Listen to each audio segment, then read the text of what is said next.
சினிமாவில் அந்த கேஸ்டிங் டைரக்டர்னால் யார்? இவங்களால நமக்கு நடிக்கிறதுக்கு வாய்ப்பு வாங்கி தர முடியுமா முடியாதா? இந்த வீடியோவில் பார்க்கலாம். முன்னாடிலாம் ஒரு ரோல் யார் பண்ணணும்னு டேரக்டர் டிசைட் பண்ணுவாங்க. பட் ஆனால் இப்போ கேஸ்டிங் டேரக்டரோட இன்வால்மெண்ட் ரொம்ப அதிகமாகிடுச்சு.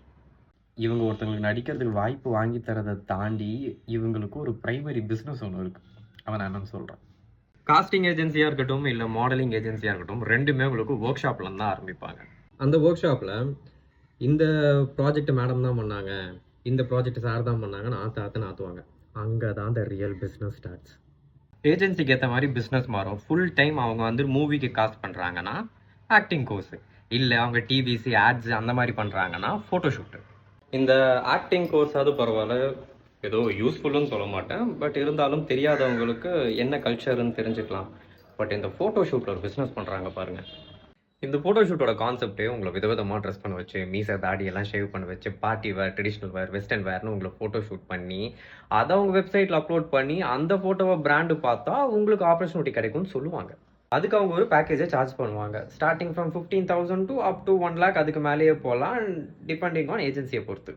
இது யூஸ்ஃபுல்லான்னு கேட்டிங்கன்னா என்னை பொறுத்த வரைக்கும் இது பக்கா வேஸ்ட்டு. மேம், நீங்கள் கேட்குற மாதிரி ஃபோட்டோஸு நான் எடுத்து வச்சுருக்கேன், அதை உங்கள் வெப்சைட்டில் அப்லோட் பண்ணுங்க, அதில் ஏதாவது ப்ராஜெக்ட் வந்தனா நீங்கள் கமிஷன் எடுத்துக்கோங்கன்னு சொன்னீங்கன்னா கேட்க மாட்டாங்க. ஏன்னா இந்த ஃபோட்டோ ஷூட்டை வச்சு தான் அவங்களுக்கு பிஸ்னஸ். செகண்ட், இந்த காஸ்டிங் டைரக்டர் நடத்துகிற ஆக்டிங் கோர்ஸ். இது யாருக்கு யூஸ்ஃபுல்லாக இருக்குன்னா, எனக்கு சினிமாவை பற்றி எதுவுமே தெரியாது, ஜீரோ நாலேஜுங்கிறவங்களுக்கு இந்த கோர்ஸை நீங்கள் அட்டன் பண்ணலாம். எனக்கு கேமரா ஃபியர் இருக்குது, எனக்கு மற்றவங்க முன்னாடி நடிக்கிறதுக்கு ஷையாக இருக்குது, பயமாக இருக்குது, எனக்கு லென்ஸோட கேரக்டரிஸ்டிக்ஸ் எதுவுமே தெரியாது அப்படின்னு சொல்கிறவங்களுக்கு இந்த ஒர்க் ஷாப் வந்துட்டு ப்ளஸ் இந்த ஆக்டிங் கோர்ஸ் நல்லா ஃபன்னாகவும் ஜாலியாகவும் போகும். பட் இந்த ஆக்டிங் கோர்ஸை கம்ப்ளீட் பண்ணால் நமக்கு அவங்க சினிமா வாய்ப்பு வாங்கி தருவாங்களான்னு கேட்டிங்கன்னா no no no no no no.